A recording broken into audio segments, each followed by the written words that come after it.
大家好，欢迎观看读书片刻。结婚那天，我和婆婆站在老公两侧，老公左手揽着我的腰，右手和婆婆紧紧握在一起。我妆容精致，婆婆也不逞多让，保养得宜，仪态万端的婆婆，甚至让很多不熟悉我们的来宾分不清谁是新娘。整个画面和谐又诡异。老公韩风是单亲家庭，当初和他结婚，爸妈顾虑重重，觉得单亲家庭问题多，我费了好大力气才说服他们同意。确定了婚期以后，在某机要单位当二把手的婆婆，大手笔全款在繁华地段给我们买了婚房，配了车。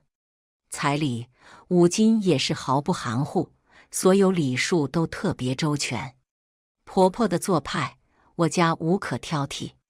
只有一点我不太满意，婆婆要求婚后和我们同住。韩风家明明有几套房子，婆婆年纪也不大，远不到需要人照顾的年龄。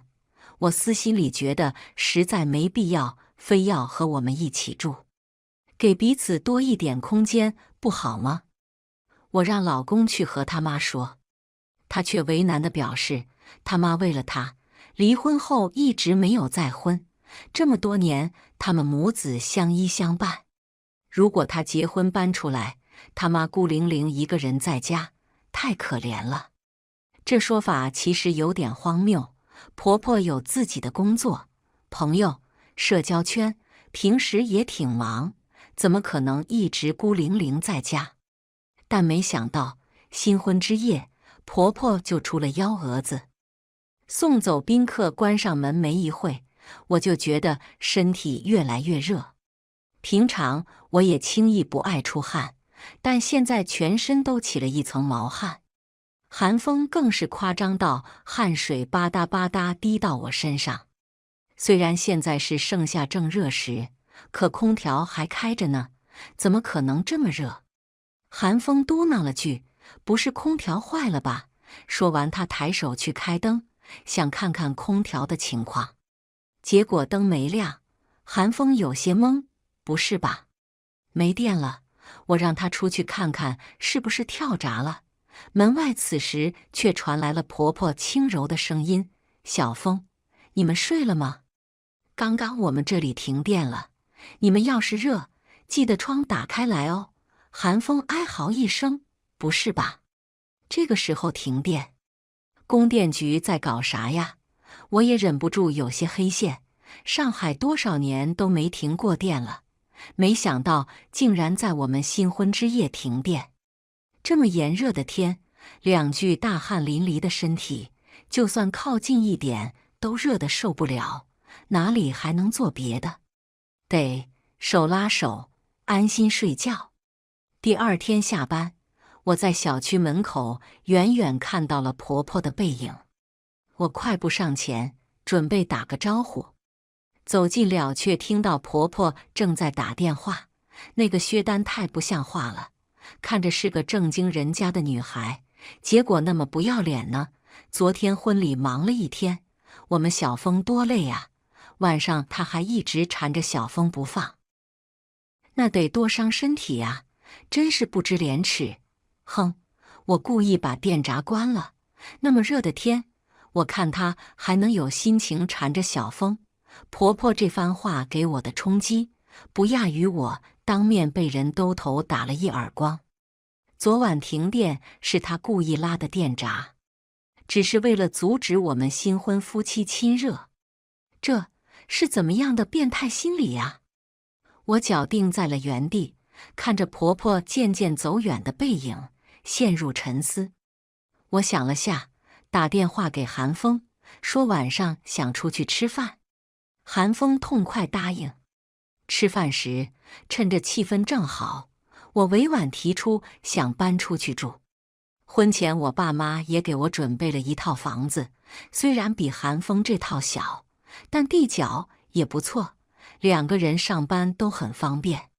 韩风眉头一皱：“我们才结婚第二天就搬出来，我妈会怎么想啊？”肯定不行。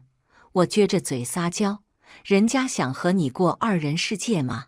韩风眉头微蹙，语气有些不耐。现在我们不是正在二人世界吗？我妈养我不容易，咱俩搬走，她一个人孤零零，怪可怜的。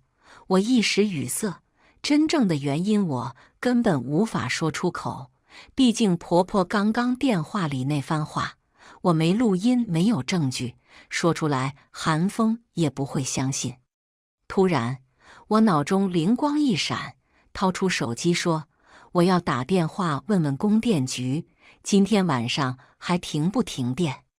要是再停电，咱们就回我那边住吧。”韩风一听这话来了兴致，他嘴角一弯，露出一个坏坏的笑容，压低声音对我说：“这可是大事，快，赶紧问问，不能耽误正事。”我脸一红，飞快拨通了电话。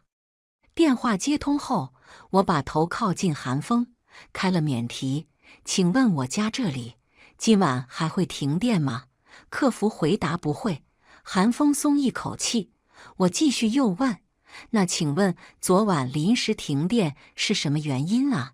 客服语气坚定地告诉我们，昨晚那个地址并没有停电，还提醒我们自己检查一下家里电路是不是有问题。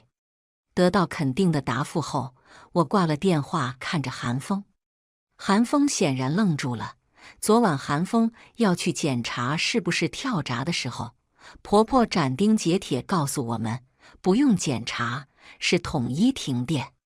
韩风神色尴尬：“嗨，昨晚我妈肯定是搞错了。”我看着她，但笑不语。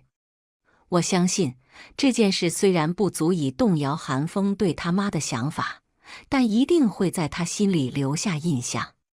改变一个人的想法是很难的，尤其是已有固定三观和固定思维的成年人。不过我是个有耐心的人，从没想过改变会一蹴而就。韩风和婆婆从小相依为命，被她影响至深。搬出去，让她以后不轻易被婆婆的想法影响，这是我想改变韩风的第一步。晚上到家，趁着韩风洗澡的时间，婆婆拉住了我，脸色严肃，一本正经：“我知道你年轻贪欲，但一滴精十滴血，精血是男人身体之本，你可不能成天勾着小风乱来，坏了他身体。”婆婆这话让我震惊到说不出话。我是90后，思想还算开放，对性的问题不是讳莫如深，但是这并不代表我愿意和婆婆探讨这种私密话题。不对，这甚至算不上探讨，这简直是赤裸裸的羞辱。我羞愤交加，甩开婆婆就进了房间。当晚无论韩风如何撩拨我，我都不肯答应。可第二天一早起来，早早醒来的韩风还是缠着我腻歪了一回。后来眼见快迟到，我赶紧急匆匆穿好衣服，准备去上班。当我推开门时，门把手上有什么东西一下撞到了我手心里。我低头一看，当时脑子嗡一声响，热血直涌脸颊，整个人僵在了原地。那是一袋早餐，里面有豆浆，有包子，还有油条。早餐本应该在餐桌上，现在却出在门把手上。我知道这是婆婆在无声地警告我，你做的好事我都听到了。婆婆她听我们夫妻生活的墙角，这简直太羞辱人了。我想喊韩风，婆婆却快步走了上来，脸上挂着笑，语气12分的热情：“丹丹起床了，妈给你买了早餐。”说完，顺势把早饭拿到了她手里。错过了最佳时机，现在我再喊韩风就没什么意义了。因为从韩风的角度来看，是婆婆好心拿了早饭，主动送到我手里。如果我还有什么不好的想法，那就是我不识抬举，以小人之心夺君子之腹。我心跳如雷，一句话也说不出来，只定睛看着婆婆。门外的婆婆笑意不达眼底，用凶狠的眼神警告我，不要在我眼皮底子耍花招，你斗不过我的。我身子不由自主打了个冷战，有些想不通婆婆为什么这么做。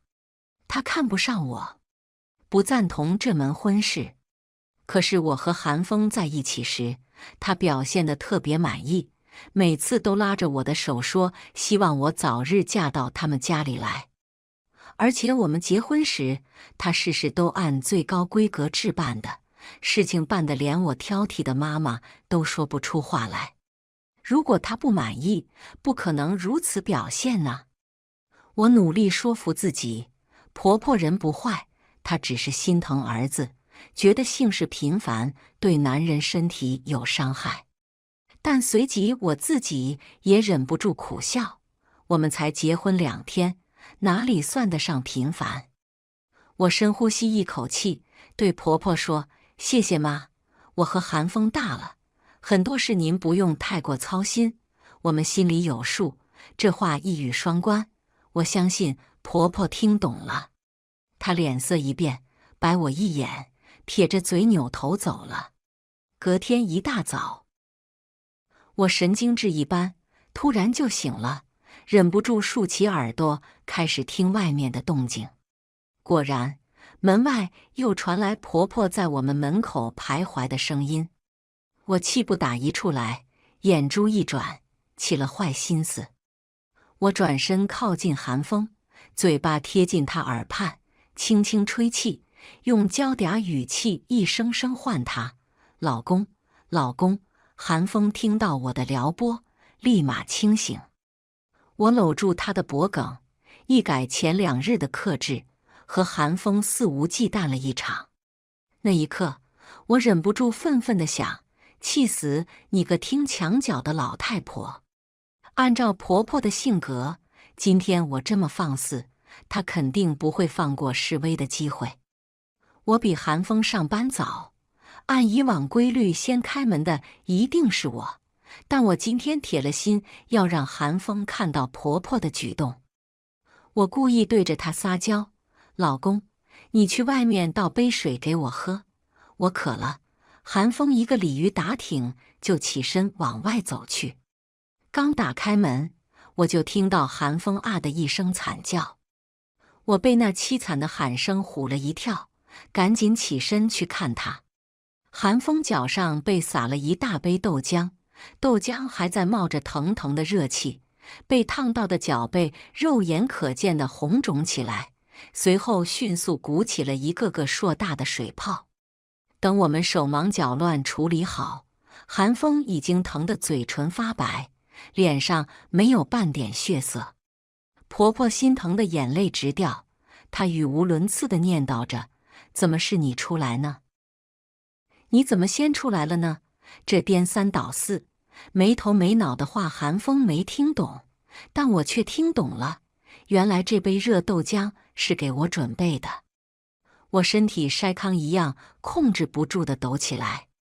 这是什么样的深仇大恨，要这样对付我？不明所以的韩风忍着疼痛，大喘着气，气急败坏问婆婆：“怎么豆浆会挂在门把手上？”婆婆支支吾吾说不出话。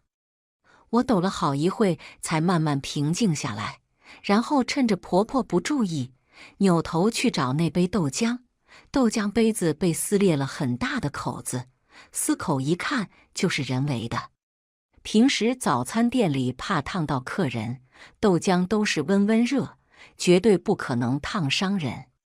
但看韩风烫伤的样子，温度没有100也得90，显然是有人刻意加热过了。都不用猜疑，这一切肯定都是婆婆搞的鬼。今天如果不是我故意让韩风去开门，想让她看看婆婆挂早饭、听墙角这事，那今天先开门的就是我。现在躺在沙发上烫得不能动的人就是我。我很想拿着豆浆杯当场质问婆婆，可因为寒风伤得实在太厉害，我暂时也顾不上和婆婆计较这个事，只是掏出手机偷偷把豆浆拍了下来。一直等到寒风伤好了，我才把婆婆怎么找我谈话，我如何看到门把手的豆浆都告诉了她，还把那天我拍的被撕裂口子的豆浆杯照片展示给她看。寒风震惊的话都说不出来了。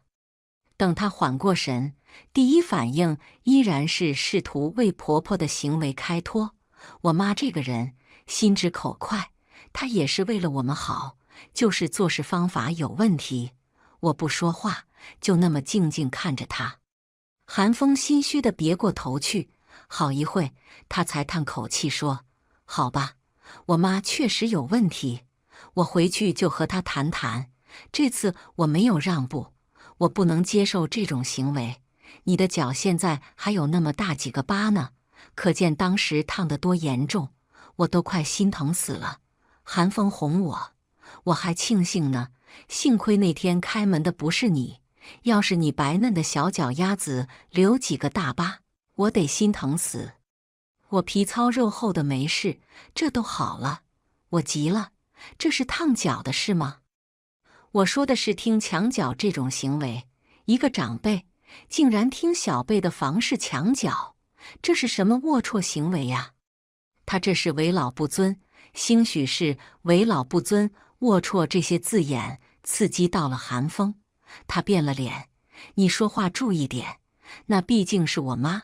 我倒吸一口冷气，再次确认寒风对他妈的爱真的是盲目且坚定。如果我想让他站在理智的角度，辨别婆婆的行为正确与否，分辨其中的是非曲直，恐怕还有很长的一段路要走。但首先第一步，让她和婆婆分离开，不要再被婆婆的言行干扰，这点毋庸置疑。所以这次我一定要坚持住。我一把推开她：“你怎么是非不分啊？感情她能做，别人不能说吗？”说完，我开始收拾行李，态度坚决地表示我是一定要搬走的，如果她不愿意，她可以留下。寒风见状急了，立马表示要去和婆婆沟通。我淡定看着她说：“我给她1天时间。”当天晚上，寒风硬着头皮和婆婆提出搬出去住的事。婆婆先是微冷，而后是无声的抽泣，再是声泪俱下的诉说自己这么多年的含辛茹苦和对寒风的不舍。寒风脸色果然开始动容，看来婆婆很了解自己的儿子，知道他的命脉在哪里，这套路在寒风身上相当管用。我赶紧开口：“妈，我们周末回来陪您，平时工作日大家工作都挺忙的，我们不在家，您也可以好好休息休息。”寒风也点头：“对，我们周末回来陪您。”眼见我和寒风态度坚定，婆婆渐渐止住了哭声，泪眼婆娑地看着寒风说：“儿子啊，妈妈听你的安排。”语气又委屈又卑微，仿佛我这个恶媳妇把她怎么样了。我内心那闷屁，面上却只能不动声色。不管她今天多么做，我都要忍住。如果起了冲突，那就正中她下怀。搬出去这事可就彻底无望了。搬出去之后，我和寒风总算开启了快乐新婚模式。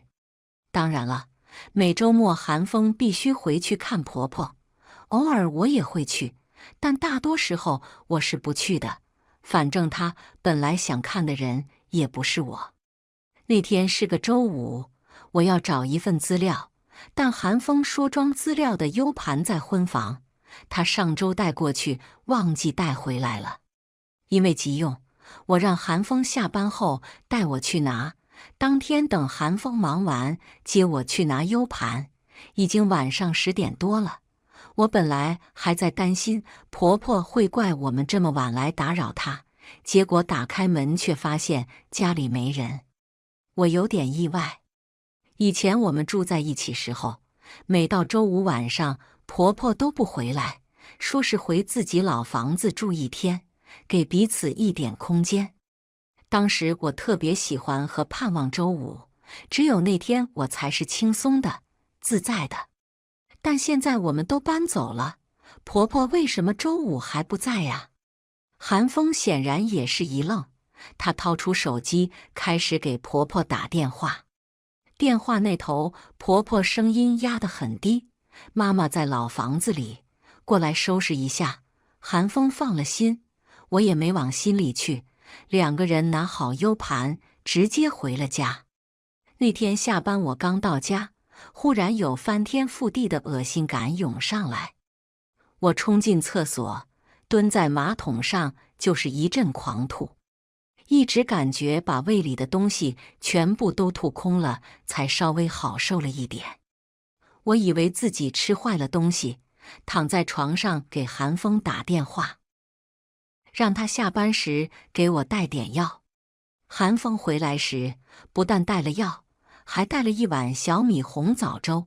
他说这粥滋补的，对肠胃好，你少喝点再吃药。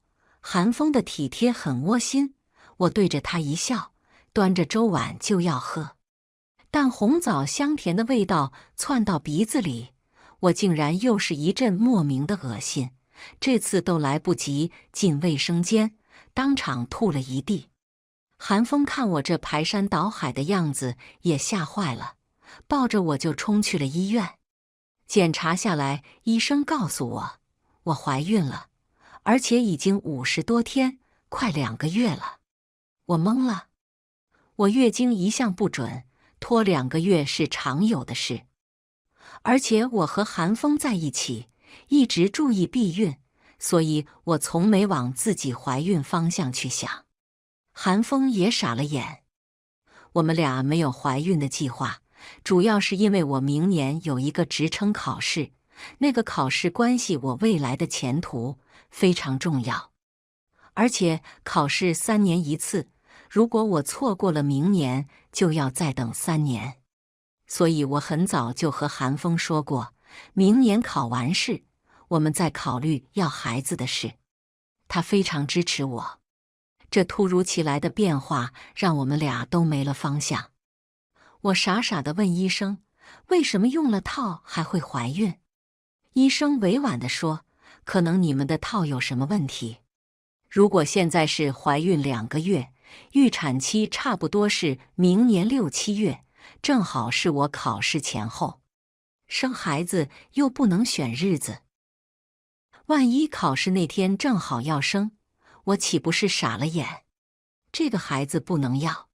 可是这是我的第1胎，我听我妈说，如果第1胎打掉，后面会不好怀孕。这可真是个两难的选择，我该怎么办？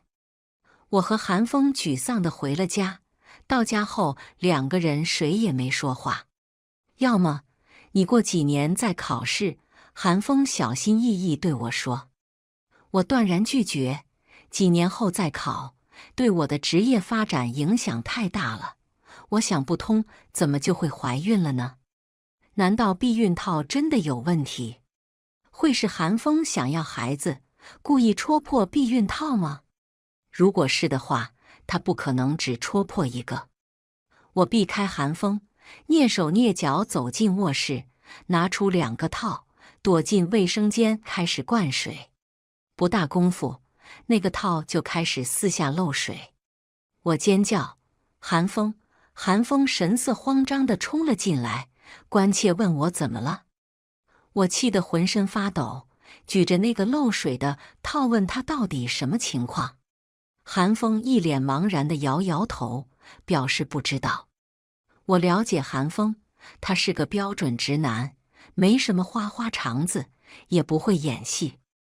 看他现在这个样子的反应，我相信他应该确实不知道。可我这套房子只有我和韩风，还有我爸妈有钥匙。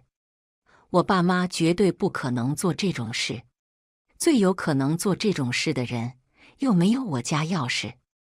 这到底是怎么回事？我眯着眼睛想了一会，问韩风：“婆婆有我们家钥匙吗？”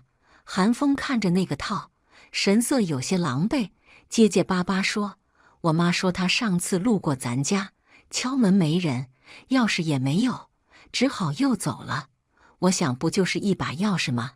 没什么大不了，就自作主张配了一把给她。结婚前，我就让你告诉婆婆，知道我明年要考试，孩子的事不着急。你说了吗？”我深呼吸一口气，强忍着满腔的怒气问他。韩风沉默了，半晌才点点头。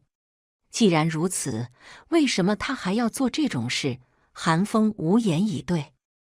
我不愿以恶意来揣测你的至亲，但流产身体受到伤害的是我。我想我有权知道真相。我一字一顿对韩风说。韩风眉头深蹙，还在试图和稀泥。这个事现在还没确认，不一定是我妈呀。在我的怒视下，他又结结巴巴改口：“就算真是他，但我妈她就是想抱孙子，也没什么坏心。”我再也没有了耐心，打断他的话，准备给他下一剂猛药。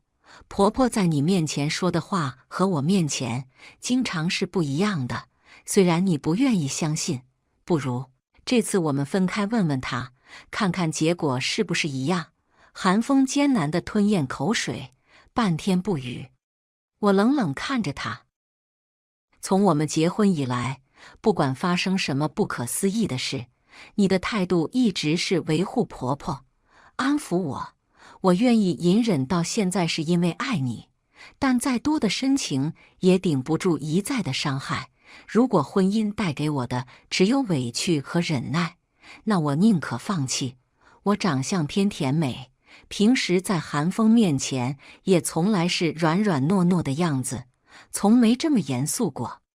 韩风估计被我这副样子吓到了，他急切地说：“让我不要胡思乱想，他绝不会同意离婚的，还说愿意配合我分开问问婆婆。”我提议买个微型窃听器，偷偷放在婚房沙发的隐蔽处，这样我们俩分别和婆婆谈话时，对方都能听到全程。韩风犹豫了一会，还是同意了。果然不出所料，和韩风聊天时，婆婆相当干脆地矢口否认，说自己根本没有做过那种事，还话里话外给我上眼药，说我故意泼脏水给她，污蔑她。和我聊天时，婆婆明显也是早有准备，态度温和，百般安抚。她甚至语重心长对我说：“妈妈虽然盼望孙子，但绝对不会强迫你们。这个事说到底还是你们自己的事情，你们自己决定就好。不管你们做什么决定，妈妈都无条件支持你们。”通情达理的语气，完全像变了一个人。我出来后，韩风长长松了口气，他脸上堆着讨好的笑对我说：“看，我妈不是你想的那样。这事就是个误会，恐怕是无良商家卖给了我们残次品。”我懒得多说一句话，只回他微笑。等我们俩转身出门，上了车，我轻呼一声：“哎呀，窃听器忘记拿回来了。”说完，不等韩风有反应，我直接打开连接窃听器的手机外放。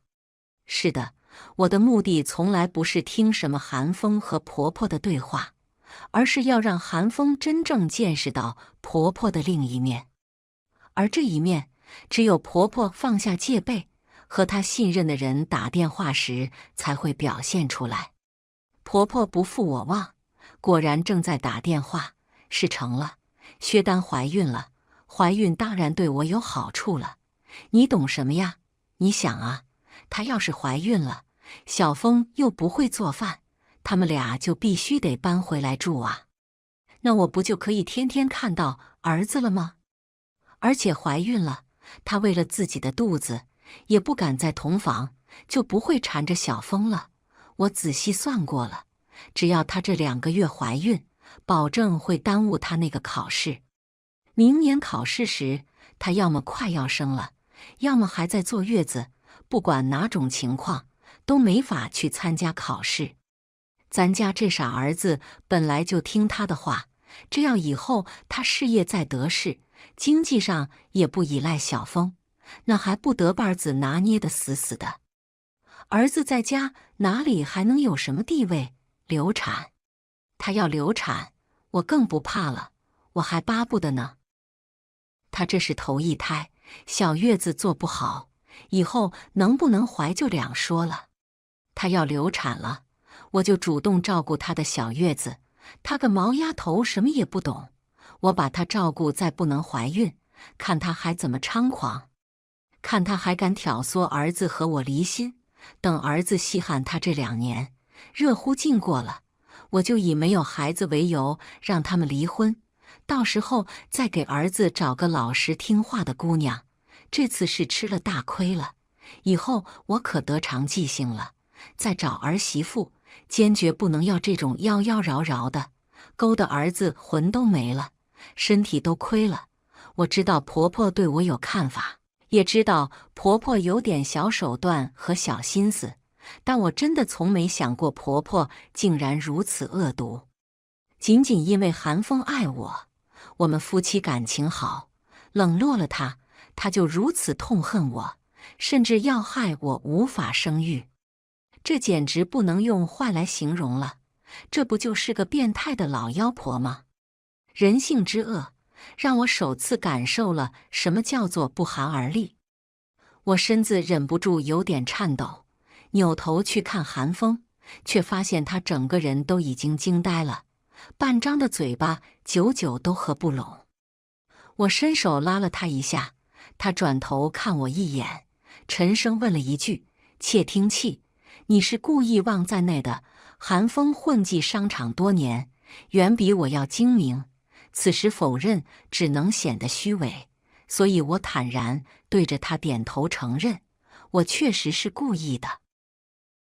我就是想知道避孕套的真相，如此而已。听到这些，绝非我所能预见和操控的。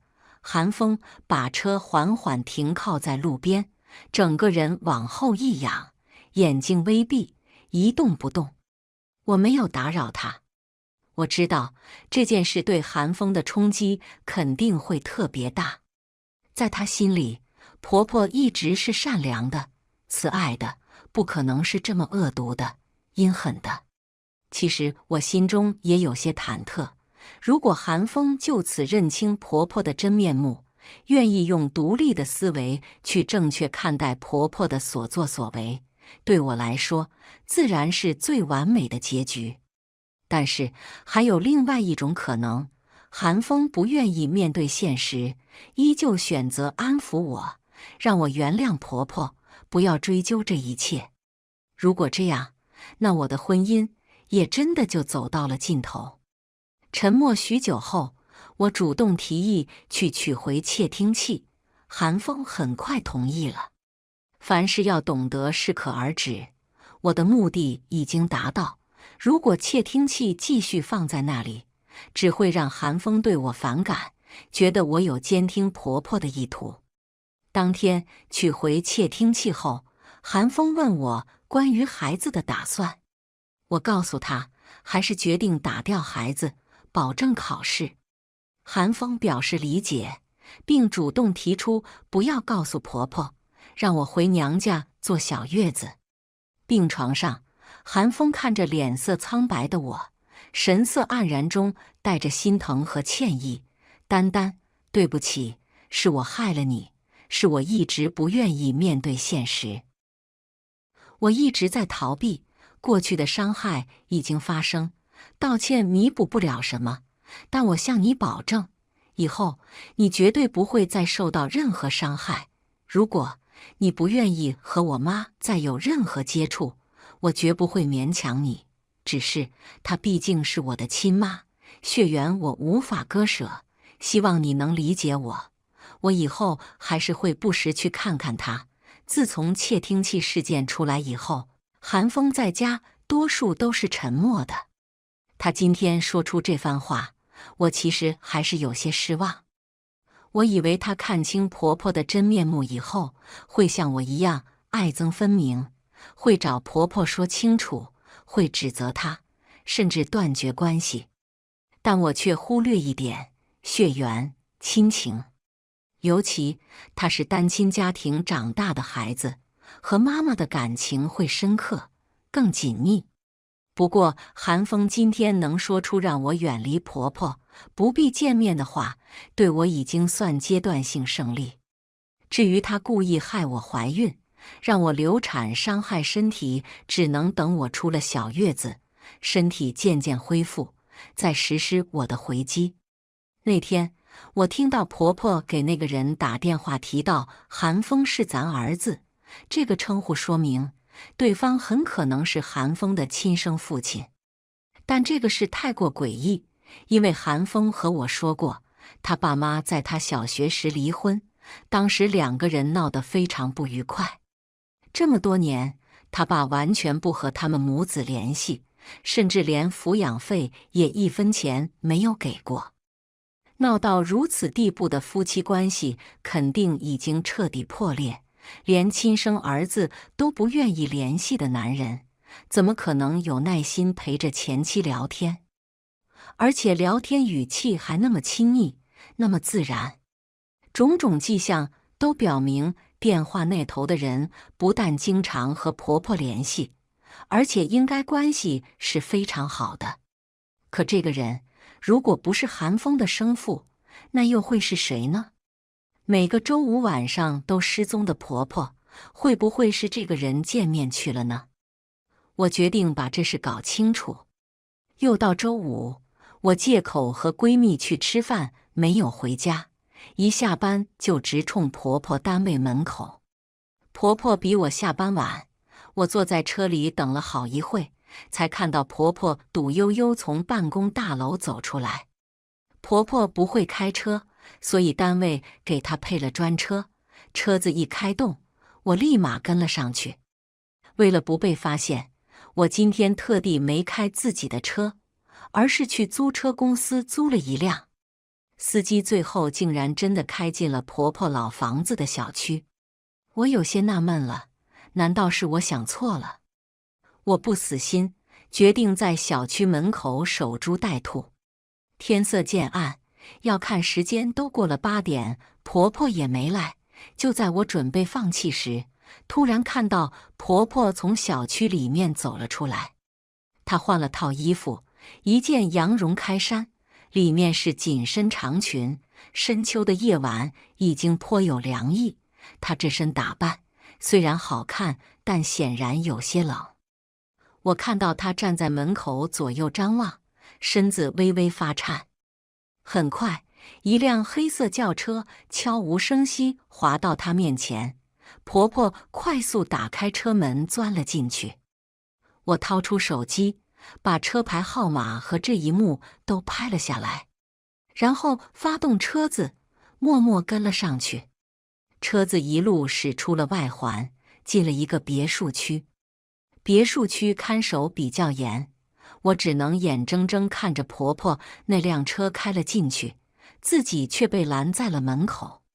不过好在，我也不是全无所获，至少我拿到了车牌号码。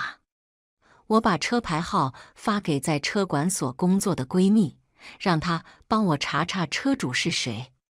闺蜜很快回话：“这是单位的公车，就是你婆婆那个单位的，婆婆单位的公车。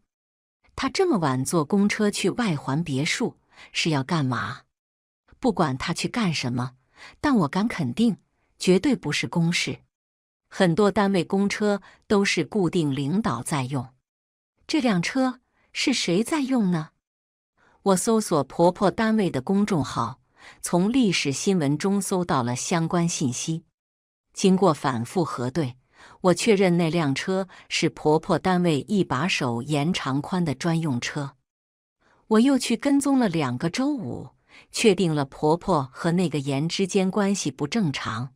婆婆每周五都去和严幽会，每周五晚上8点，司机会准时出现在婆婆小区门口，然后直奔郊区别墅。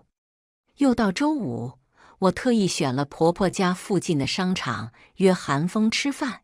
刚点好菜，就看到一早和我商量好的闺蜜也走来进来。闺蜜冲我眨眨眼，故作惊讶，难怪今天约你不肯出来，原来是要过二人世界呢。我笑着问她，你一个人出来干嘛？闺蜜把手里的购物袋举起来给我们看，随口说，你放我鸽子，我就陪我爸来买衣服。老头指明要这个牌子，说舒服，这个中老年牌子只有这个商场里还有柜台，我只好陪他来了。说完又加了一句，哦，对了，我刚才看到你婆婆也在买韩风，看不出你竟然喜欢穿中老年品牌呀。我偷眼去看韩风，韩风面色如常。闺蜜任务完成，当即起身说她爸爸还在等她，走了。闺蜜走后，韩风有些沉默，我担心韩风看出我的小伎俩，心里有些忐忑。还好，韩风没有怀疑什么。吃完饭，她突然说要去婆婆家看看。我正中下怀，当然是同意了，但提出我不上楼，在楼下等她。她默默点头同意。我拿出手机看了看时间，如果现在过去还有点早，便提出要去洗手间。这个商场到婆婆家只有2个小路口，算上红绿灯10分钟也足够了。我算准时间，从卫生间出来。果然，当我们的车刚到婆婆小门，正好看到打扮得漂漂亮亮的婆婆，袅袅婷婷从小区里走了出来，然后快速弯腰钻进了那辆黑色的车。韩风眼睛看着前方，显然也看得清清楚楚。她神色一滞，接着掏出手机，开始给婆婆打电话。妈，您在哪？我现在过去找您。电话里，婆婆的声音略带着一丝不易察觉的紧张。这么晚了，有什么事吗？韩风语气淡淡说，路过，想上去看看您。婆婆声音陡然升高，我要睡了，今天有点头疼，明天再来吧。说完啪一声挂电话。婆婆对韩风从来都是有求必应，今天这个反应显然有些不对头。韩风没有说话，用力一踩油门，追上了前面那辆黑色车子。车子照旧是一路驶向了别墅。等那车开进去，韩风调转车头，把车停在了别墅正对面的隐蔽位置。这个位置，只要别墅里有车出来，一眼就能看见。韩风面沉如水，一声也不吭，双眼死死盯着别墅大门。我从没见过这样的韩风，心里忍不住有些发怯。我突然不确定自己引导他发现这一切是对还是错。我轻轻喊了一声：“老公，你没事吧？”韩风转头看我，脸色稍霁，似乎是怕吓着我。他放低了声音：“丹丹，你别怕，如果你困就睡一会，我们今天可能要很晚才能回家了。”我乖巧地点头：“不管你做什么，我都陪着你。”韩风眼圈一红，抬头摸了摸我发顶，然后把车里空调开到最大，让我休息。我哪里睡得着？一起陪着韩风盯着那个大门口。那辆车一直到凌晨5点左右才出来。韩风没有犹豫，再次跟了上去。车子这次没有回婆婆小区，而是直奔某机关单位家属院。韩风远远停下车，看着一个中年男人在门口下了车，然后慢慢走了进去。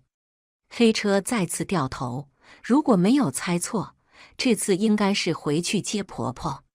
韩风的手攥成了一团，手背上的青筋清晰可见，因为熬夜和愤怒，眼底一片血红色翻涌。车内太过静寂，我甚至能听到他牙齿交错的声音，那样子如果说他现在要去杀人，我也是相信的。我有些害怕他现在的样子，扑过去抱住他。老公，你别这样，我害怕。韩风深呼吸一口气，别怕，我带你去个地方。就在我迟疑的功夫，韩风却已经发动了车子。韩风一口气开了2个多小时，直接带我到了杭州。他熟门熟路开到一个小区门口，掏出手机开始打电话。我想和你聊聊。对方声音惊喜到颤抖。好，好，你在哪里？我马上去找你。我在你家小区门口。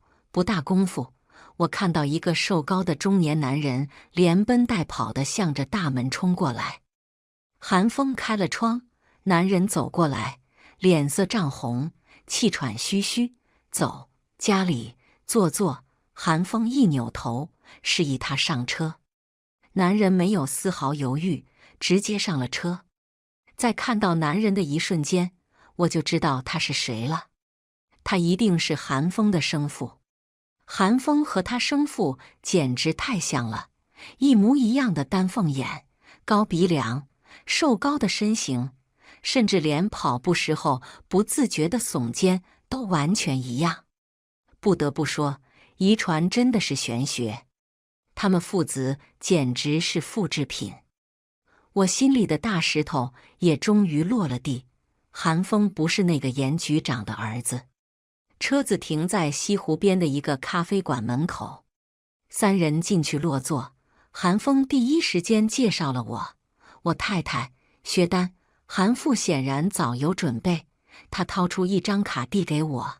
你们结婚，本来想去参加的，但被拒绝了，这是我准备的一点心意。丹丹，拿着吧，不要和我客气。我下意识去看韩风，韩风脸色平静，给你就拿着吧。我接过卡，客气地说谢谢。见我接过卡，韩父激动的眼角泛泪，希望你们幸福。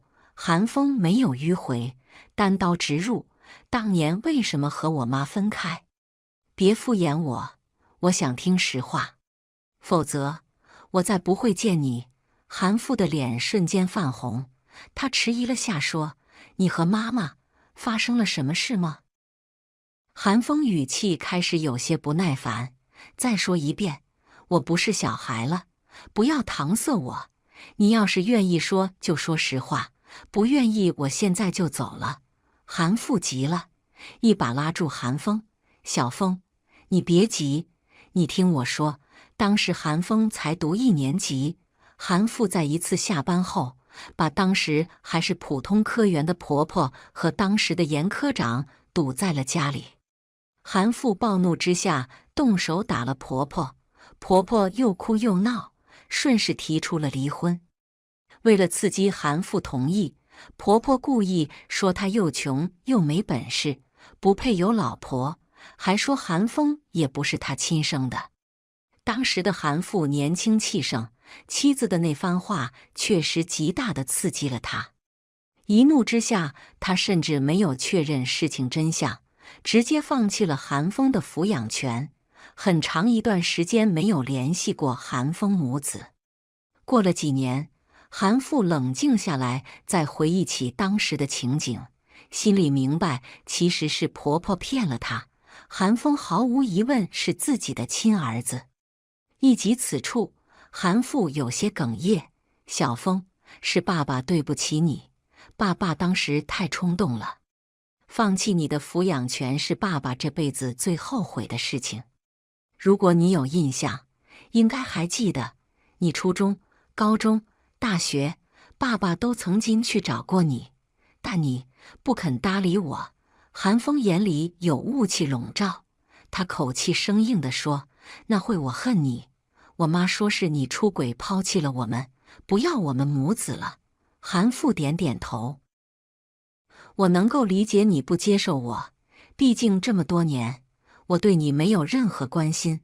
你毕业后，我曾经想联系你，给你一笔钱，但你妈说我是想拿一笔小钱换取以后你养我老。我担心你也这么想，所以只能偶尔问问你的情况。韩风突然起身，别过头去，不看韩父，我先走了，有空再来看你。说完拉着我就出了门。整个见面过程像风一样快。回上海的路上，韩风嘱咐我，不要在婆婆面前提今天的事情，也不要在她面前流露出任何蛛丝马迹。我不知道她有什么打算，只能顺从点头。韩风突然变得忙碌起来，每天早出晚归。我问他在忙什么，他告诉我别担心，他在忙正事。见他实在不愿意说，我也就不再问了。没过多久，电视上新闻报道，那个盐局被双规了，听说是被人实名举报。再然后，受到波及的婆婆也提前病退在家。新闻播出后不久，韩风带着我回了许久不曾回去的婚房。第一眼看到婆婆时，我心中暗暗吃了一惊，她变化太大了，短短几个月不见，像老了10几岁，简直和之前判若两人。整个人看起来毫无精神，一向笔挺的腰板也佝偻了起来，身上随意穿着一套皱巴巴的睡衣，头发凌乱地披散在肩头，脸色蜡黄，皱纹清晰可见，一脸疲态。见到韩风，他先是一喜，接着神色暗淡下来，轻声问：“小风，你为什么要那么做？”韩风面无表情看着他：“为什么？你不是应该心知肚明吗？因为你的谎言，整整17年，我不但没有感受过一点父爱，甚至一直活在对父亲的憎恶中。你是个罪人，我恨你。”婆婆掩面哭泣：“对不起儿子，妈妈错了，你原谅妈妈吧。妈妈就是怕你知道了真相会恨妈妈，所以一直不敢对你说实话。儿子，妈妈什么都可以不要，地位、权利、房子、钱，妈妈统统可以不要，但妈妈不能没有你。小风，你是妈妈的命根子啊！”韩风眼圈开始泛红，她咬牙切齿对婆婆说：“你如果真的爱我，为什么要骗我？为什么让我生活在对父亲的仇恨中？为什么不给我一个完整的家庭？为什么要做对不起爸爸的事？